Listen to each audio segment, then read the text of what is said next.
Somewhere between 1477 and 1481, in a room inside the palace complex he built on the third hill of the city he had conquered 28 years earlier, Mehmed II sat down to write law. Not military law, not tax law, a law about brothers. The document was the Kanuname-i Ali Osman, the code of the House of Osman, and buried inside its provisions on court ceremony, provincial governance, and the hierarchy of imperial dress was a single clause that would determine the fate of every Ottoman prince born after it was written.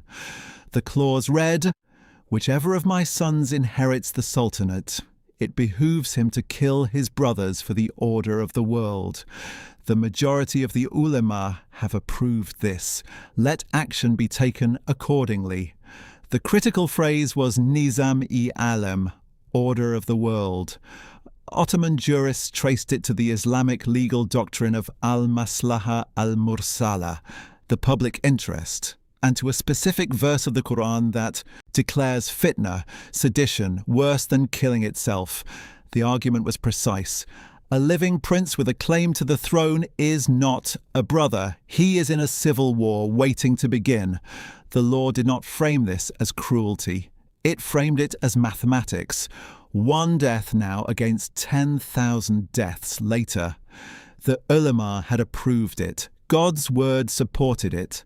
The preamble, written in Mehmed's own hand, closed the door on any future sultan who might hesitate. This Kanuname is the law of my father and that of my ancestors. This law is also mine and shall be that of my august descendants. No original manuscript from Mehmed's lifetime survives. The earliest copies date to the 17th century, held in Vienna and the Asiatic Museum in St. Petersburg. The text was first published by Mehmed Arif Bey in 1912, and its authenticity, once questioned by the scholars Ali Himmet Berki and Konrad Dilger, is now accepted by mainstream Ottoman historiography. Halil İnalcık and Robert Anhega and produced the foundational critical edition in 1956. The law is real. What it authorized was not an innovation, it was a codification. Every Ottoman sultan before Mehmed II, except Osman and Orhan, had killed at least one male relative. The Kanuname simply transformed a bloody tradition into bureaucratic policy and ensured that every sultan who followed would have not just the right but the obligation to murder his own family the moment he touched the throne. This is what that obligation produced. An infant, strangled in a bath at 1451, 9 months old, killed while his mother sat in the next room accepting condolences. A prince held hostage by the Knights of St. John, the Pope, and the King of France for 13 years, dying in Naples almost certainly by poison, his brother paying 45,000 ducats a year to keep him locked away. 5 nephews executed at Bursa in a single afternoon in 1512, the eldest fighting so hard he killed one of his executioners, the youngest falling to his knees and begging to serve for an aspray, the lowest coin in the realm. A crown prince, strangled by 7 deaf-mute assassins inside his own father's tent, while his father watched through linen hangings and said nothing. 19 brothers were killed in one night in 1595, the youngest not yet old enough to speak, the eldest crying out for mercy to a brother who tore his beard in grief and answered never a word. And then, when the killing finally stopped, princes locked inside gilded rooms for 20, 30, 40, 51 years, emerging unable to speak, terrified of music, wearing iron-soled shoes so women could hear them coming and scatter. The law that was written to prevent chaos produced something worse. It produced a dynasty that consumed its own children for 150 years, and when it stopped consuming them, it buried them alive instead. The Ottoman system had no fixed rule of succession, no primogeniture, no council of electors, no will or testament binding the next generation.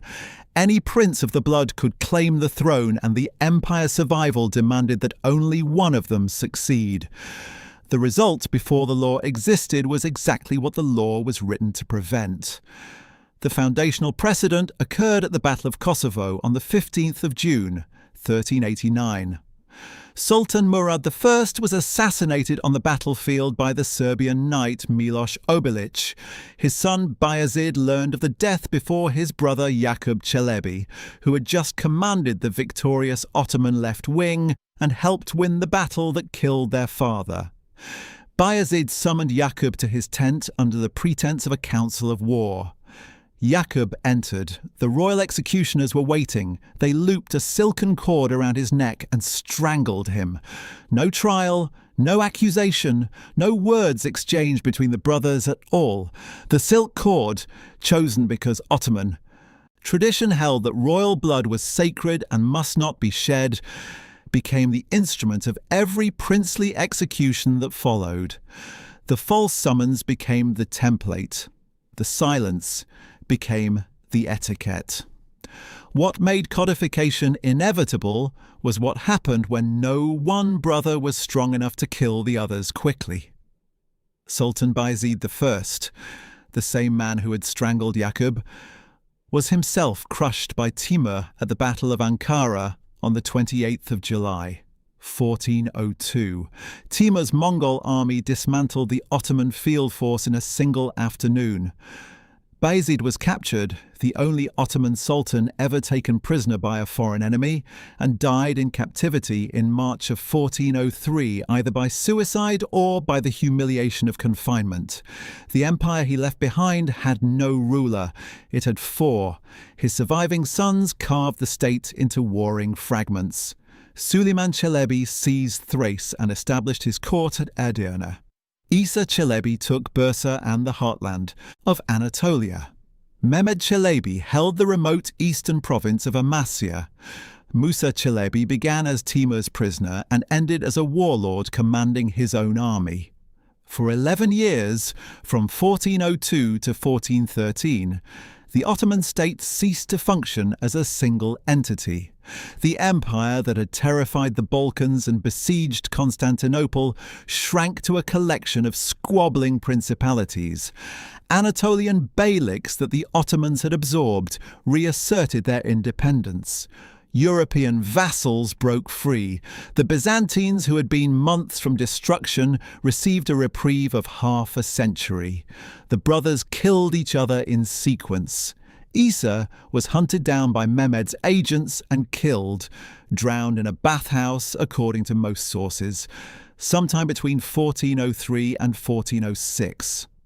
Suleiman ruled Thrace for nearly a decade, minting coins and signing treaties with European powers as though the empire were his alone. Then his own army defected to Musa and he defected to Suleiman was captured fleeing Edirne and strangled on the 17th of February 1411. Musa proved equally temporary. He was defeated by Mehmed at the Battle of Çamurlu on the 5th of July 1413, captured in the marshes near Samarkand, and strangled the same day. When Mehmed I finally reunified the empire and entered Edirne as sole sultan, he wrote Timur's son Shahrukh a sentence that contained the entire future law in embryo. My ancestors were well aware of the fact that two sultans cannot rule in the same country at the same time. The interregnum lasted 11 years. It nearly erased the Ottoman state from the map. Every sultan who came after it remembered what happened when brothers were allowed to live. The man who wrote the law did not wait for it to be written. Before, he obeyed it. Murad II died on the 3rd of February, 1451. Mehmed, then 19 years old, already sultan once before and deposed once before, raced from Manisa to Edirne and reached the capital on the 18th of February. One obstacle stood between him and unchallenged rule, his infant half-brother Küçük Ahmed, born in May of 1450, to Hatice Halime Hatun, a princess of the Kandar dynasty. The child was approximately 9 months old. Mehmed summoned Hatice to the throne room to offer condolences on the death of his father and to accept her congratulations on his accession. While she sat before him, he dispatched Ali Bey, son of the great frontier commander Gazi Evrenos, to Hatice's chambers. The baby was in his bath. Ali Bey strangled him there. The Byzantine historian Dukas recorded the killing. Franz Babinger confirmed it in his definitive biography. The court was so disturbed that Mehmed deflected blame onto the executioner and had Ali Bey put to death, an act of scapegoating so transparent that no chronicler believed it.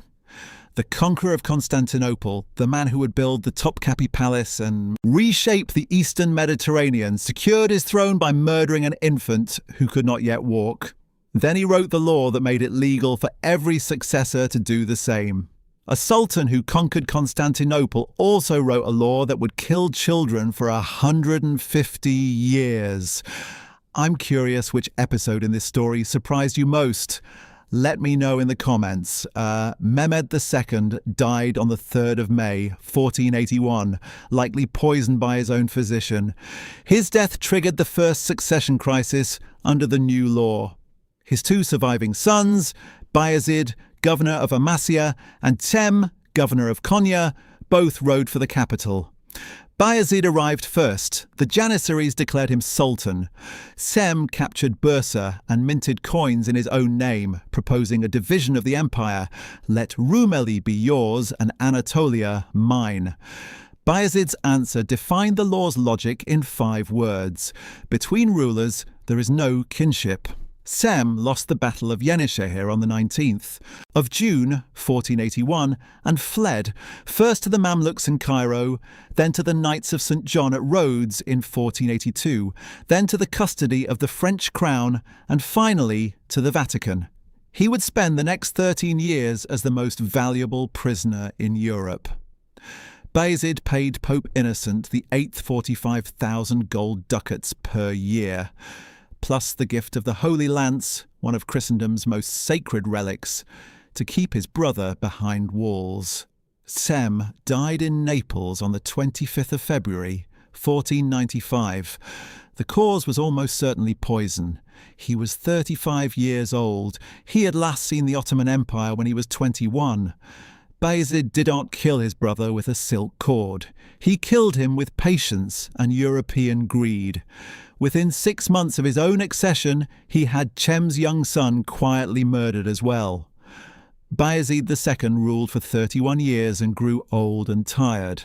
His 3 surviving sons, Ahmed, Korkut and Selim, began positioning themselves for the succession. Selim, the youngest, was the most ruthless. He was governor of Trabzon, the most remote major province, and he understood that distance from the capital meant death when the throne became vacant. In 1499, he demanded a European governorship closer to Constantinople. His father refused. Selim raised an army and marched on his father. He was defeated. He retreated. He raised another army. On the 25th of April, 1512, Bayezid II abdicated, the first Ottoman sultan deposed by his own son. Bayezid died on the 26th of May, 1512, barely a month into exile, almost certainly poisoned on Selim's orders. The man who had spent 45,000 ducats a year to keep his brother from the throne died the same way his brother had. Selim I, Yavuz the Grim, then set about eliminating every male who shared his blood. His brother Shehzadeh Ahmed was defeated in battle and executed by bowstring on the 24th of April, 1513. Shehzadeh Korkut, who had pledged loyalty and begged for his life in writing, was hunted down and strangled the same year. Then Selim turned to the next generation. On the 27th of November 1512, 5 of Ahmed's sons were brought to Bursa for execution. The eldest, Prince Osman, was approximately 20 years old. When the deaf-mute executioners came for him, he fought. He killed one. He broke another's arm. It took several men to hold him down long enough to loop the cord around his neck. 7-year-old Prince Mehmed, the youngest, fell to his knees and begged his uncle to spare him. He offered to serve the Sultan for a single aspra, the smallest coin in the treasury. Selim was watching from an adjacent chamber. He said nothing. The child was strangled. In total, Selim killed 2 brothers and at least 5 nephews. His Turkish epithet means the stern. The English name suits him better. English name. He went through 7 grand viziers, giving rise to the Ottoman curse that would outlast his dynasty. I wish for you a vizierate under Selim. Suleiman the Magnificent had no brothers to kill when he ascended in 1520. He was Selim's only surviving son. The law had nothing to claim from him on the day of his accession. It would claim his children instead. Prince Mustafa was born on the 6th of August, 1515. He was Suleiman's eldest surviving son, governor of Amasya, beloved by the Janissaries and widely considered the ablest heir the empire could hope for. His stepmother, Hürrem Sultan, known to the West as Roxelana, and her son-in-law, Grand Vizier Rustem Pasha, saw in Mustafa's popularity a threat to Hürrem's own sons. They fabricated evidence of treasonous correspondence between Mustafa and the Safavid Shah Tahmasp. Suleiman believed it, or chose to. On the 6th of October 1553, during the Nakhchivan campaign, Suleiman summoned Mustafa to his tent near Ereğli in the province of Konya. Mustafa's advisors warned him it was a trap. He came anyway, unarmed, to prove his loyalty. The Habsburg ambassador, Ogier Ghiselin de Busbecq, the most reliable Western witness to the Ottoman court, recorded what happened next. Mustafa entered the inner chamber. Suleiman sat behind a linen partition with an arrow in his hand. 7 deaf-mute executioners threw themselves upon the prince. Mustafa was 38 years old, strong, and he fought. The struggle was prolonged. Busbecq wrote that Suleiman, separated only by the hangings, glared on the mutes with fierce and threatening eyes and with signs full of hideous meaning, sternly rebuking their slackness. The executioners, gaining fresh strength from the terror he inspired, threw Mustafa down, got the bowstring round his neck, and strangled him. When the Janissaries saw Mustafa's body displayed on a rug outside the tent, they nearly revolted. Suleiman was forced to dismiss. Rustem Pasha to calm them. The poet Tashlichalı Yahya wrote an elegy that is still recited.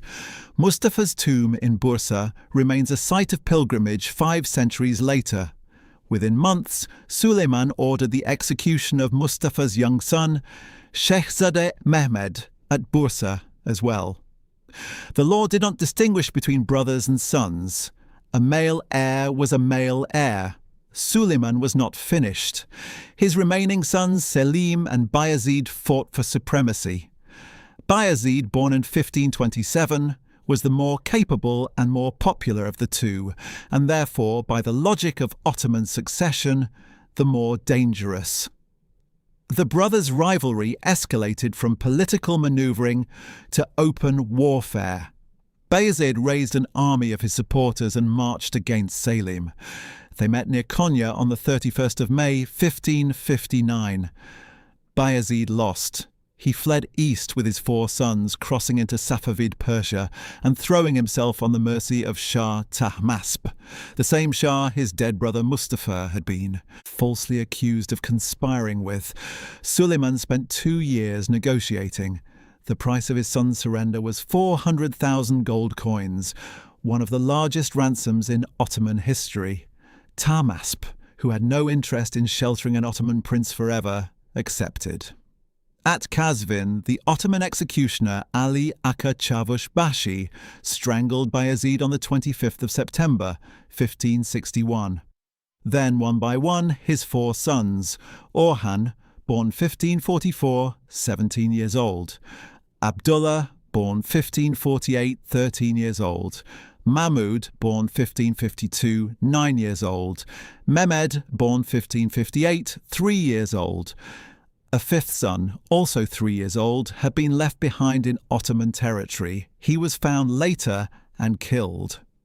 Suleiman the Magnificent, the Sultan who built the Suleymaniye Mosque, who reformed Ottoman law, who corresponded as an equal with Charles V and Francis I, paid a foreign Shah to hand over his own grandchildren so he could have them murdered. The law required it. The order of the world demanded it. Suleiman died on the 7th of September 1566 during the siege of Szigetvar in Hungary. He was 71 years old. He had outlived every one of his sons except Selim, the least capable of them all. Selim II died on the 15th of December 1574. The official cause was a fall in his bath. The unofficial cause was that he was drunk. His death was concealed for 8 days until his eldest son Murad could arrive from Manisa. On the 22nd of December, the day Murad III formally took the throne, all 5 of his brothers were strangled. Shehzadeh Suleiman, approximately 3 years old, Shehzad Abdullah, approximately 3 years old, Shehzad Osman, approximately 1 year old, Shehzad Mustafa, approximately 1 year old, Shehzad Shihangir, under 1 year old. The Ottoman historian Pativi recorded that 5 little Shehzadas were executed in compliance with the unfortunate Ottoman code. One of the mothers reportedly killed herself. All 5 infants were buried alongside their father in the mausoleum near Hagia Sophia. Murad III would reign for 20 years and father more than 20 sons. When he died, every one of them became a target. On the 15th of January 1595, Murad III died. His eldest son, Mehmed, born the 26th of May 1566, 28 years old, arrived at Topkapi Palace, viewed his father's corpse, and gave the order. The Venetian ambassador, Marco Venier, sent a dispatch to the Doge and Senate that remains the primary eyewitness account. 19 surviving brothers were brought before the new sultan one by one. The eldest was described as a most beautiful lad and of excellent parts, beloved by all. When he kissed Mehmed's hand, he cried, "My lord and brother, now to me as my father. Let not my days be ended thus in this my tender age." Mehmed tore his beard with every sign of grief but never answered a word. The younger brothers were told they were being brought for circumcision, lured into a room where deaf-mute executioners waited. Most were under the age of 10. Some were under the age of 2. They were all strangled, all the 19. The 19 coffins were carried out the following day and buried around their father's tomb near Hagia Sophia. Venier described the arrangement. The father's coffin on a lofty platform in the middle, and all round lower down the 19 sons. Mehmed also reportedly ordered 7 of his father's pregnant concubines drowned in the Bosphorus to prevent posthumous claimants. The law of Mehmed II, written to preserve the order of the world, had produced the single largest act of dynastic murder in recorded history. 19 brothers, one night. The empire did not celebrate. It recoiled. The instrument of execution was not arbitrary. Ottoman and broader Turco-Mongol tradition held that royal blood was sacred and must not touch the earth. Spilling it would desecrate the House of Osman and undermine the dynasty's divine mandate.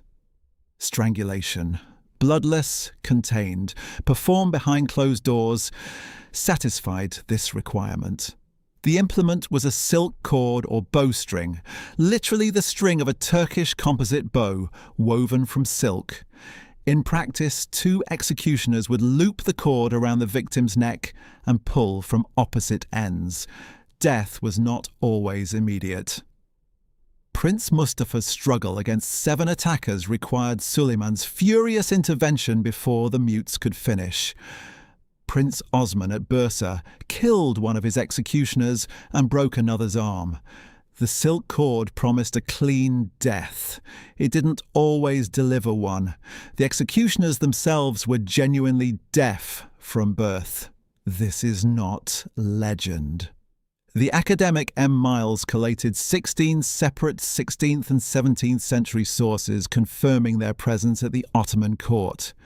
Busbeck described them in Latin, certain mutes, a favourite kind of servant among the Turks, strong and sturdy fellows.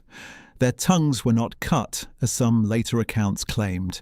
They were born deaf, recruited into palace service and trained in a sophisticated sign language that the court adopted as a secondary means of communication, used even by hearing courtiers during audiences when silence was required. Between 100 and 200 deaf mutes served at Topkapi around 1600. By 1703, the number had fallen to 21. They served as executioners because they could not be bribed with words, could not hear the pleas of the men they killed, and could not afterward describe what had happened in the room. The head gardener of the palace, the Boston Sabasha, served as the chief executioner for public killings. The mutes handled the private ones. A nod from the Sultan was sufficient. No written order, no formal sentence. A gesture, a chord, and silence. The killing of brothers ended not with a decree, but with a 13-year-old boy's hesitation. Ahmed I ascended the throne in 1603 at the age of 13. He had no sons. His half-brother Mustafa, born around 1591, was the dynasty's only insurance policy against extinction. If Ahmed died without an heir, which at 13 was entirely possible, and Mustafa was already dead, the House of Osman would end. Multiple factors converged in Mustafa's favour.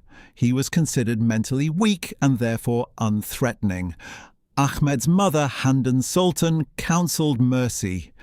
The public revulsion following Mehmed III's massacre of 19 brothers had made fratricide politically unbearable. One account records that Ahmed attempted to have Mustafa killed several times, but was struck with illness on each occasion, interpreting the sickness as divine warning. Mustafa lived. When Ahmed died in 1617, Mustafa became Sultan, the first time in Ottoman history a brother rather than a son inherited the throne. The principle of agnatic seniority, the eldest living male of the dynasty succeeds, replaced the old open competition. From 1617 onward, all 21 subsequent successions followed this pattern. The replacement for fratricide was the key phase, the cage. It was a suite of rooms within the imperial harem of Topkapi Palace, near the courtyard of the favourites. The historian Noel Barber described it as a 2-storey grey building tucked away behind a high wall. There were no ground-floor windows. The second-floor windows faced the sea. The interior was lined with Iznik tile panels and stained glass windows that cast the rooms in what visitors described as an eerie underwater quality.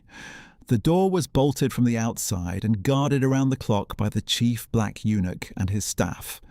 The princes confined inside were given concubines, but pregnancies were systematically prevented through surgical removal of ovaries, through pessaries made from musk and amber and spices, or through drowning the women who conceived. The princes received no education in governance, no military training, no administrative experience, no contact with the outside world except through their guards. Their permitted activities were reading, prayer, and macrame. The cage did not kill brothers, it kept them breathing. What it destroyed was everything else. Ibrahim was born in 1615, the youngest son of Ahmed I. He entered the cafes as a small child and remained there for approximately 22 years. During that time, his brother Murad IV, who had taken the throne at age 11 and grown into the most physically violent sultan in Ottoman history, systematically executed their remaining brothers. Shehzade Bayezid and Shehzade Suleiman were strangled in 1635. Shehzade Qasim was strangled in 1638. Ibrahim was the last male of the dynasty. His survival depended on a single argument made by their mother Kusum Sultan, that Ibrahim was too mentally broken to be dangerous and that killing him would extinguish the bloodline entirely. On his deathbed in 1640, Murad allegedly ordered Ibrahim executed. Kusum refused. When the Grand Vizier came to the cafes to inform Ibrahim that Murad was dead and that Ibrahim was now Sultan, Ibrahim barricaded the door. He was convinced it was a trap, that his brother had sent men to kill him as he had killed the others. Cem ordered Murad's corpse brought to the cafes and displayed before the door. Even then, Ibrahim hesitated. When he finally emerged, he reportedly danced through the harem, shrieking, "The butcher of the empire is dead." His early reign showed surprising competence. His handwritten letters revealed genuine education and concern for governance.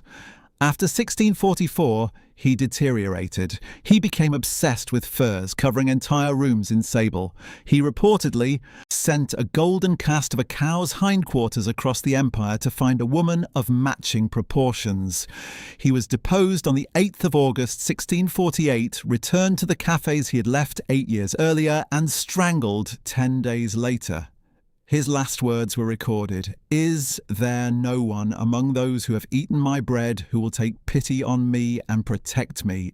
These cruel men have come to kill me. Mercy, mercy." He was 33 years old. He had spent 22 of those years in a room, and the remaining 11 trying to function as a human being outside of one. Suleiman II was born in 1642 and confined from approximately 1648. He spent between 36 and 46 years inside the cafes. The accounts vary. When he was released to become Sultan in 1687, he said, "If my death has been commanded, say so. Since my childhood I have suffered 40 years of imprisonment. It is better to die once than to die every day." What terror we endure for a single breath. Despite this, he proved a relatively capable ruler, appointing the able Köprülü Fazıl Mustafa Pasha as Grand Vizier. He reigned for 4 years and died in 1691 at the age of 49. Osman III holds the record. Born the 2nd of January 1699, he was confined from 1703 and remained in the cafes for 51 years. He emerged at the age of 55 with a pathological hatred of music. He banned all musicians from the palace and a deep aversion to women. He wore iron-soled shoes so that the sound of his footsteps would scatter the harem women before he had to see them. One account records that he had all but lost the power of speech. He reigned for 3 years and died in 1757. The cage had preserved him. It had also emptied him. Mustafa I, who had been Ahmed's half-brother and the first prince spared under the new system, illustrated the cost of that mercy with terrible clarity.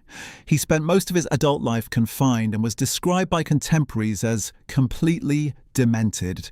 He appointed infant pages as provincial governors. He threw coins to birds and fish in the palace gardens. He wandered the corridors of Topkapi searching for the dead Osman II behind doors. He was deposed, reinstalled, and deposed again. A puppet whose strings no one could hold. His survival had preserved the dynasty. It had not preserved a human being. The Fratricide law killed approximately 60 princes through formal execution between the late 14th and early 17th centuries. The scholar Ekrem Buğra Ekinci's breakdown in the Belleton Journal gives 5 in the 14th century, 5 in the 15th, 44 in the 16th, 5 in the 17th, and 1 in the 18th. The broader figure, including nephews and cousins, reaches at least 80 members of the House of Osman, killed over 150 years. The café system that replaced it lasted from approximately 1603 to 1922, 300 years. The average reign length of sultans before the cafés was approximately 22 years. After it, approximately 12. The system preserved the dynasty's bloodline. It produced rulers unfit to govern. The empire that had once conquered Constantinople and terrified Europe spent its last 3 centuries in decline, ruled in significant part by men whose formative experience was a locked room. If you're enjoying this, subscribing is the best way to support the channel. It's free and it helps us keep going. The Sultanate was abolished on the 1st of November 1922. The last Sultan, Mehmed VI Vahededdin, born the 14th of January 1861, refused to recognise his deposition. On the morning of the 17th of November, he wrote to British General Harrington, "Considering my life in danger in Constantinople, I take refuge with the British government." That rainy morning, he and a small entourage left Yildiz Palace in a British ambulance, drove to the Topkapi docks and boarded HMS Malaya. He died in exile in San Remo, Italy, on the 16th of May, 1926. His body was eventually reinterred in Damascus. The caliphate survived 16 months longer. Abdulmecid II, elected as a purely ceremonial caliph on the 19th of November 1922, was stripped of his role on the 3rd of March 1924 when the Grand National Assembly passed Law No. 431, abolishing the caliphate and ordering the immediate exile of all members of the Ottoman dynasty. 156 family members were expelled within days, departing from Sirkeci railway station on the Simplon Orient Express with little more than 1,000 Turkish lira each, enough for approximately 1 month. The trustee assigned to liquidate and forward their Turkish property embezzled the proceeds.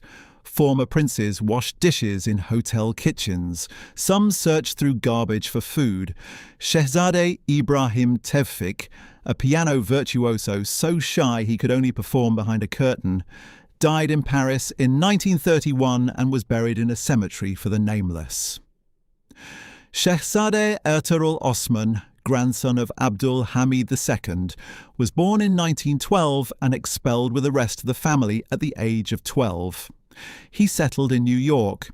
He lived for more than 60 years in a rent-controlled 2-bedroom apartment on Lexington Avenue in Manhattan, paying $390 a month. He was known as the last Ottoman. Female members of the dynasty were permitted to return to Turkey in 1952, male members not until 1974. The current head of the House of Osman is Shehzade Harun Osman Osmanoğlu, born the 22nd of January 1932 in Damascus, a great-grandson of Abdul Hamid II. He lives in Istanbul. The family holds no legal claims to power. They are cultural heirs to a 623-year dynasty of 36 sultans, a dynasty that sustained itself partly through the systematic murder of its own children and ended not with a bowstring but with a boarding pass. When Ertuğrul Osman was asked late in his life about restoring the Ottoman monarchy, he gave an answer that contained the entire history of his family in a single sentence. Democracy works well in Turkey.